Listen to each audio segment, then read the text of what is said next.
And let's go down to Tampa Bay to start. This is a guy we talked about in the offseason, Lyle, Randy Arozarena, a guy who could potentially be available with Tampa Bay hovering around 500 this year. For his career, he has been a very solid hitter. I mean, we're talking about a 126 WRC plus last year, 124 the year before that, and 127 in his first full year in Tampa in 2021. But this year, it hasn't been quite as good. He's got just a 79 WRC plus. He's striking out a lot. He is walking a little bit. He's hitting for a tiny bit of power, but his value this year has really plummeted. Would this be a guy who'd make sense? Not the way he profiles right now. Not when you've got an OPS nearly under 600. And the rest of his profile, it's concerning, which is crazy to say about a guy like Arozarena, he's not a superstar player, but he's in that star category between one, he's just got the fun personality and he's flashy and all that stuff, but he is a very, very good baseball player. I don't know what's going on with him this year, but he's not launching the ball at all. Like nothing he's hitting's going in the air. He's swinging and missing a lot. Strikeouts were already part of his game for the most part, but it's been amplified this year. And when you're not launching the ball, you're not barreling up the ball, his defense has honestly been below average. That's a problem in Seattle, even more so than other places. And going from Tampa to Seattle with this profile, that doesn't scream success. And if it's not going to be a success for Isaac Paredes, who is having a great year, then it doesn't feel like it's going to be a success for Randy Arozarena. I don't know if this is a case of Randy being washed or something. He's only 29, and he's coming off a year last year, which you could argue is his best. I mentioned the 126 WRC+, but he was also striking out the lowest mark he has in his career while walking the most. That's an ideal combination to have, all while crushing the baseball. Now, again, the strikeout rate, as we mentioned, has ticked up this year, and the strikeout rate has ticked up this year, and the overall production's not there. And like you said, he's not hitting the ball in the air enough, and he's not hitting it in the right spot. Like, for example, launch angle sweet spot is something Baseball Savant tracks. It's how many balls do you hit between 8 degrees and 32 degrees of launch angle, which is the sweet spot for a batted ball. He is in the first percentile in baseball at that. So the ideal launch angle for a hit, he's doing the least in baseball, which is troubling. But I don't think that's something that's unfixable. So you sit here and think of Randy like, okay, like could we tweak something here that could lead him, by the way, still has a good hard hit profile. He's still hitting the ball hard. That's not an issue. It's where he's hitting the baseballs. If the Mariners say, okay, he's not making that much money. He's making just $8 million this year. We'll have him for next year and the year after that. He's not a free agent until after the 2026 season.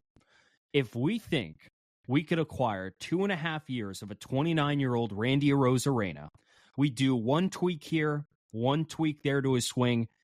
He's already hitting the ball hard. He hits it in the air a little bit more, and then all of a sudden that production comes back, and he's still got the good eye here, and he's going to give us value by hitting the ball over the fence and by walking a bunch. Like that could be a way you sell it. Okay, so we should have prefaced this segment, and just for those listening and watching that don't know, this is our under the radar Mariners potential trade targets. If you listen to the podcast 2 weeks ago, from 2 Fridays ago, we did all the A-level names. We did all the headliners. We did Robert, we did Vladdy, we did Rooker, we did Pete Alonso, all of them. So this segment and this podcast is more based around guys that would be a little bit under the radar. So all the names we're going to outline here on this show fit that mold. And Randy Arozarena right now is one of them because he's not hitting all that great right now. Here's my thing.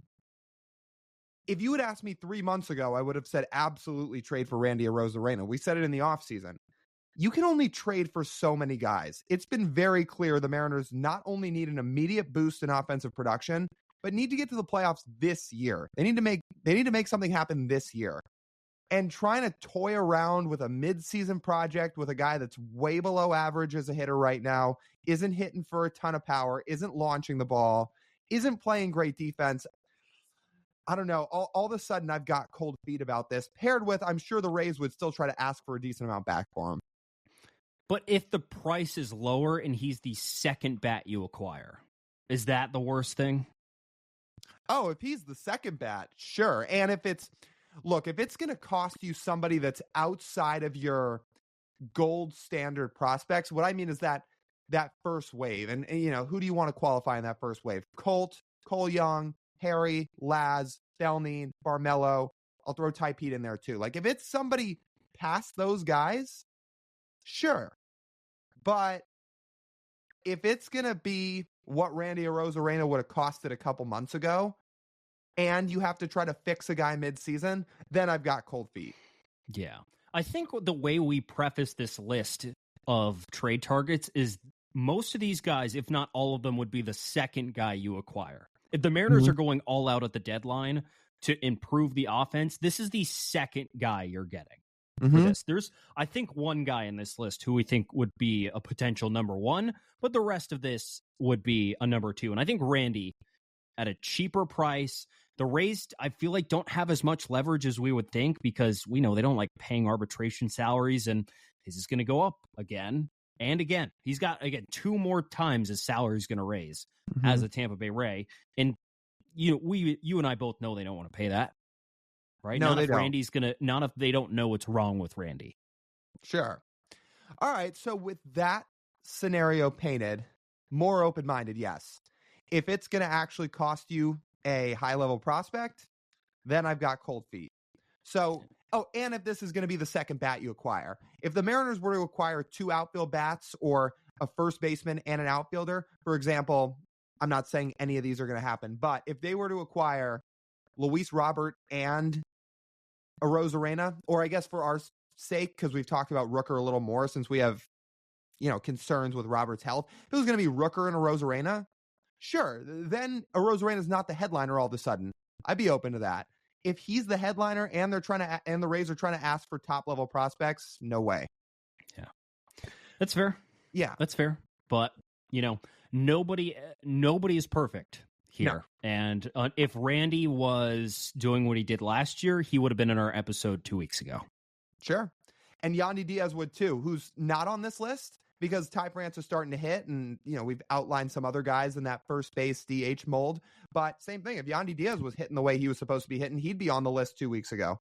Ty's been better than Yandy Diaz this year. Yeah, correct. Yeah, Ty's been great. Yandy Diaz has not been great. That's why he's not on the list. But it is crazy how fast things change.